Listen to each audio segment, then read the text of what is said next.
नमस्कार मित्रों, स्वागत है तमारू आज आप जबरदस्त एटीट्यूड वीडियो एडिटिंग अंदर। तो आज अंदर अलर्ट मोशन द्वारा एक एटीट्यूड वीडियो एडिट करता शीखवाड़ीशुं।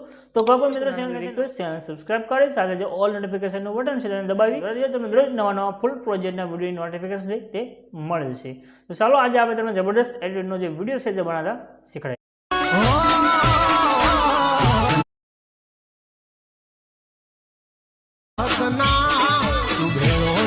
તમારું આજના આપણે જબરદસ્ત એટીટ્યુડ સ્ટેટસ વિડીયો એડિટિંગની અંદર તો આપણે જબરદસ્ત તમને એક એટીટ્યુડની રીલ્સ બનાવતા શીખડાવશું। ત્યાં પણ માત્ર એક ફોટાવાળી માત્ર એક ફોટો સેન્ડ કરી ફૂલ પ્રોજેક્ટની અંદર દરરોજ આવી રીતે બધા વિડીયો શીખવા માટે બસ ચેનલ સબસ્ક્રાઈબ કરી ચેનલ સાથે કનેક્ટ થશો તો દરરોજ નવા નવા ફૂલ પ્રોજેક્ટનું નોટિફિકેશન છે તે મળતું રહેશે।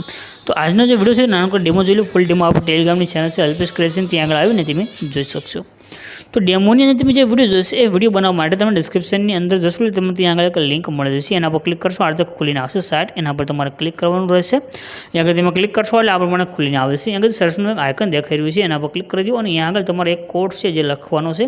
કોડ છે 0135 સર્ચના આઇકન ઉપર ક્લિક કરી દો। ક્લિક કર્યા પછી નીચે તમારી પાસે આ ટાઇટલ કોડ ને તમને થંબનેલ દેખાઈ રહી છે, એના પર ક્લિક કરી દો એટલે આ પોસ્ટ ઓપન થઈને આવી જશે। ત્યાર પછી સેજ નીચે આવી જાઓ, થોડાક તમે નીચે આવશો એટલે તમને આગળ એક લખેલું જોવા મળે છે ફૂલ પ્રોજેક્ટ। એ રીતે આના પર ક્લિક કરવાનું છે, ત્યાર પાસે ફૂલ પ્રોજેક્ટ છે જે એડ થઈને આવે છે। ત્યાર પછી તમને નીચે એક ઓપ્શન મળશે ઇનપુટ કરવા માટે, એના પર ક્લિક કરીને પ્રોજેક્ટને તમે એડ કરી દો અને પ્રોજેક્ટને ઓપન કરી દો। સાવ સરળ સિમ્પલ છે। બસ અહીંયા આગળ તમને નીચે એક ઇમેજ દેખાઈ જશે, આ ઇમેજ ઉપર ક્લિક કરી કલર અને ફિલનું ઓપ્શન રહેશે, એના પર ક્લિક કરવાનું રહેશે અને નીચે એ નંબર ઉપર ક્લિક કરવાનું છે। હવે તમારે જે ફોટો અહીં આગળ એડ કરવો છે તે ફોટો સિલેક્ટ કરીને પ્લસના આઇકન પર ક્લિક કરી દો। બસ આટલું કરો તમારો વિડીયો બનીને કમ્પ્લીટ થઈ ગયો છે। બાકી તમારે કાંઈ પણ ચેન્જ કરવાની જરૂર નથી। ઉપર જે શેરનું આઇકન છે એના પર ક્લિક કરી એક્સપોર્ટના બટન પર ક્લિક કરશો તમારો વિડીયો સેવ થઈને આવી જશે।